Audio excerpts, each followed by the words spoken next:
Welcome back, everyone. Welcome back to another video. It's that time of year again to start working on our harvest equipment. We got 2 peanut combines sitting outside because we actually just got done with 2 of them. These 2 machines, they are ready to go, as well as these 2 diggers. They're also ready to go. That's only half the machinery so far. Got one more digger right there to get ready, and one more digger in the barn that needs to get worked on. I'm working on that one currently, but these are ready to go. Besides changing a couple of hydraulic filters and also changing the engine oil on it, and I guess greasing the machine, but that's about it. That's just a basic every morning routine maintenance. But as far as bearings, chains, all the other stuff that was broken on it, they're ready to go. They're ready to hit the field. And as you saw in my previous video, I'm looking to get the spreaders back here. Yeah, the guy that I ordered them from, he actually called me, was it yesterday or the day before? He was waiting on one more hydraulic fitting, and then he was going to ship them out, and then they should be here probably beginning of next week, and we'll be able to put those on. Meanwhile, I already did this. I took that idea from the other combine and made myself a door back here. Two magnets right there, just 2 hinges on that side. These I just bolted on, and then to make this metal a little bit sturdier, I just put I welded a piece of angle iron right across here. Spray painted it blue just to make it look a little better and keep it from rusting. If I would just to leave that steel the way it is, it would get rusted pretty quick and it would look pretty ugly. So this way it actually matches the combine. It actually doesn't look like we just finessed something out of thin air. It actually looks nice and kept together. I did that with all the combines. It was pretty simple, but this way we can always get in there anytime we need to. We can always get in the back of the combine. At the same time, the spreaders are going to be right here where all the chaff is going to flow nicely down on top of them. Today morning I woke up about to leave the house. As I'm about to climb on my truck, I parked my truck in my garage, so I had looked underneath my truck, seeing there was a nice puddle of some sort of liquid underneath there. And I already figured out what it was before I even got close. I seen that puddle there and I was like, oh no, not again, because it has happened before. A little antifreeze hose busted underneath my truck. So I actually got to make a trip to the Chevrolet house yet today and get myself a fitting for it. I'll park my truck in here and then I'll show you. Let's turn on some lights in here. I'll grab this guy. That has happened once before. The hose is just at a terrible spot is what it is. I don't know why it's there, but it is. Oh, can it even fit underneath here? Maybe. Oh. Anyways, right here, here's the drive shaft, and yeah, she's busted. Not cool. Somehow, I looked at it today morning, this is actually supposed to be attached to somewhere, not quite sure. But today morning, whenever I looked at it, this hose was way backed up behind here, and this drive shaft had just completely sheared down and busted it open. I had a nice puddle of hydraulic, not hydraulic. I had a nice puddle of antifreeze on my garage floor this morning. Not something you really want to wake up to, but oh well. I'll make a trip to the Chevrolet house, get a hose. Regardless, another thing to fix today. Working on the combine here. I already finished that side of the combine. I had 2 bearings broken back there. Pretty much everything I've done to this side of the combine. Everything else up here, these chains, those bearings, they're all good. That belt is still fine. That's so good. My only other concern on this combine was right here on the auger conveyor. I was thinking about putting new rubbers on here because there's a little bit of a gap. Peanuts, they can fall back through here. I would like it if it was a little bit lower. I was thinking about putting those on, but that is for sure a 2-man job, and I am here just one guy by myself. my dad and my brother decided to take a vacation again. Come on, quit taking vacations. Let's get to work. Everything here is all fine. Only other thing I replaced here is this big old bearing. This was a little bit difficult, but I'm in the process of it. Just need to put this lock ring on and put the sprockets back on. And one chain right here and another chain right there, and then a couple of picking fingers in the combine, and then this one's ready to go. So we're almost done. Hopefully, I don't know if I'll get to all of it today, because the picking fingers inside and the front here, there's 3 rolls. Those through the third one is always rough to get to, but gotta unhook the header for that. Those fingers right there, a lot of those still actually end up breaking. There's actually a broken one right there. It only has 1 tooth. It's supposed to have 2 teeth like that. We replace all of them at the beginning of the year. Sometimes throughout the year. Oh, look at that. As I'm looking there, there's actually some barbed wire to wind up against, so I'll have to take that out of there. But we always put on, anytime there's a broken picking finger, we'll replace all of them. But after that, this combine should be ready to go. And then I can get this guy out of here and get that digger in here. Once the digger's done, then we got 2 cotton strippers to get ready, and then harvest equipment should be ready. But we still got like another 3 weeks before harvest, 4 weeks before harvest, maybe a little more, about a month. Yeah, we're actually not behind. Usually I feel like we're always behind schedule. Usually we're still working on combines like the day we want to start harvesting peanuts. But this year it feels like we're actually pretty on time. We're actually doing pretty good this year.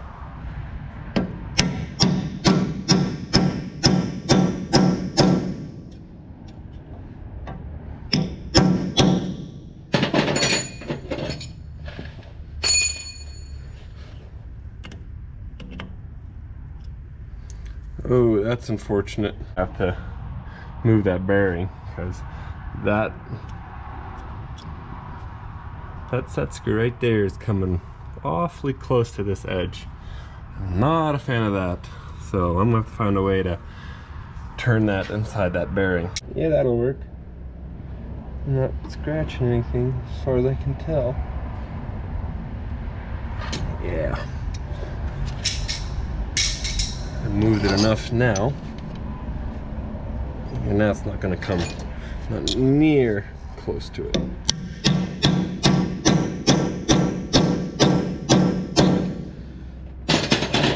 Yeah, much better.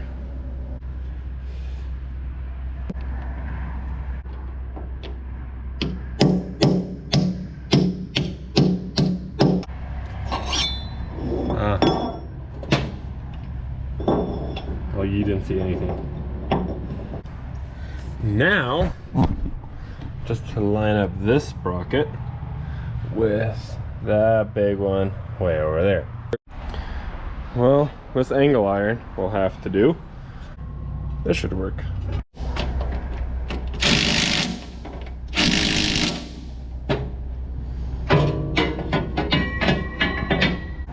It might be like a 1/16 off, but that's, I think, about as close as what I'm gonna get it to where it's supposed to be.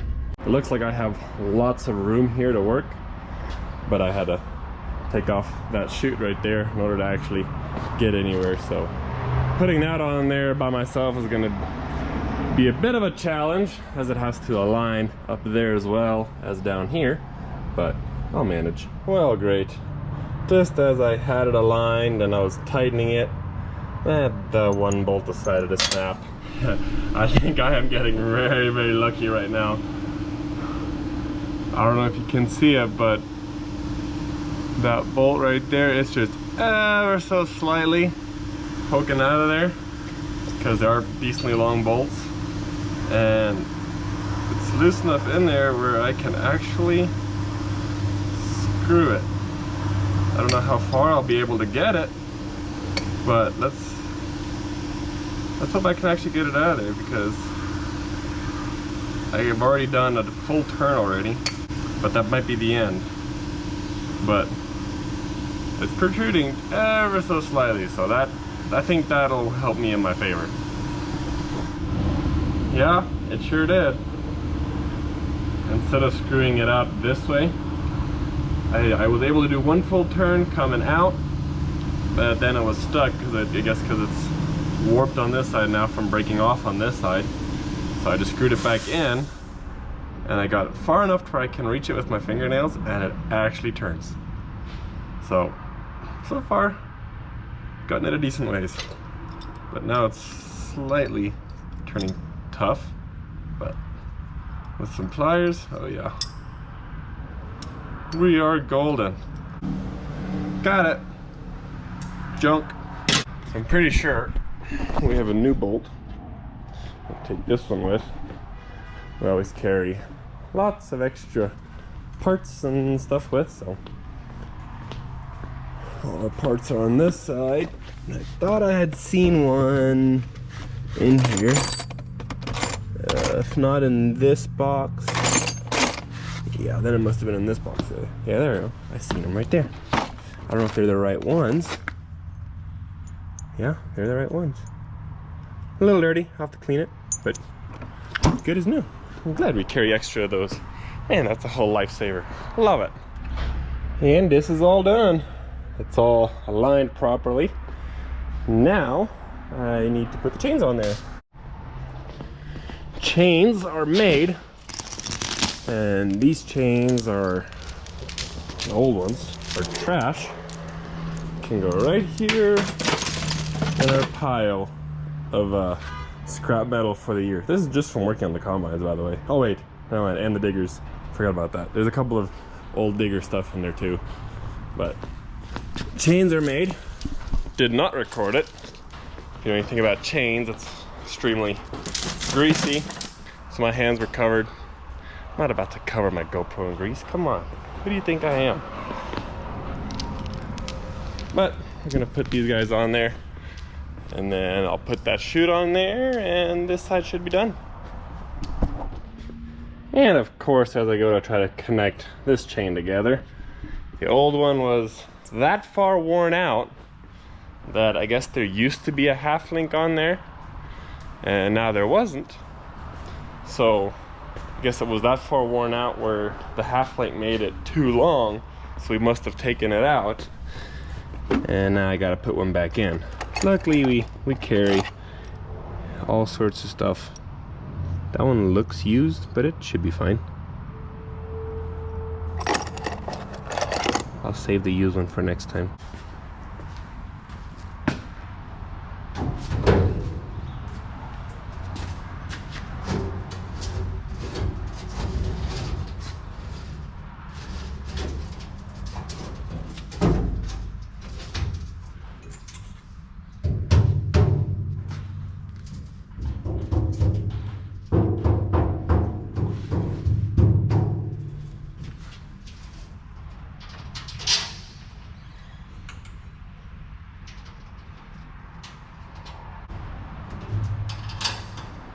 And done.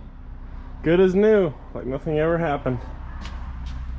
As you can tell, it would get pretty tight there with the chute there, but we made it work by taking it off. Chains are good.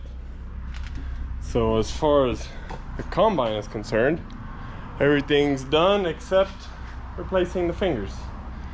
And then I think the header's also done, besides maybe a few pickup fingers. I don't know if we already replaced those or not.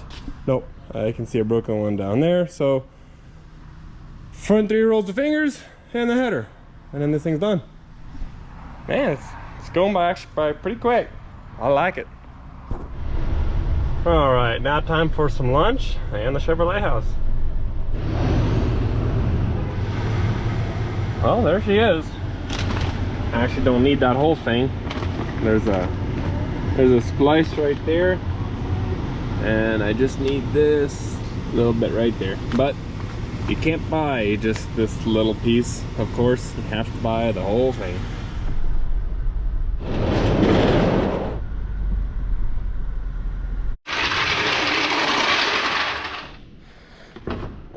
almost thinking now that we have this part here in the barn, because I think where my truck broke last time was right here. I must have hit something, maybe along the field or something. I think it broke right here last time. So before I go and tear open the bag that I have, I'm just gonna double check what we have up here in the barn. Truck part. I think all of our truck parts should be here somewhere. Let's see. We got all of our filters here. Yeah, here we go. So, I'm not sure if this is the right one, but I'm gonna double check first. Nope, never mind. This is the side for the side that I don't need. So, I guess last time it did also break here somewhere. So, yep, same situation as last time. Now we'll have 2 of these pieces here in the barn. And I'm just gonna swap out this. It's easier. Literally I just need a pair of pliers. I don't need to unbolt that or anything. Just one clamp right here and one on this side.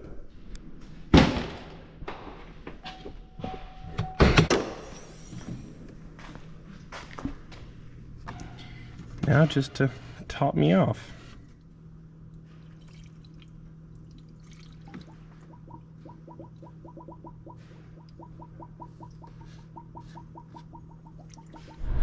Well, that was that adventure. I guess I go back to working on the combines. But as for now, I do appreciate y'all for watching. Hopefully in the next video will be when the spreaders come in. So I'm excited about that. I'm actually really excited about putting those on there. So until next video, thanks for watching.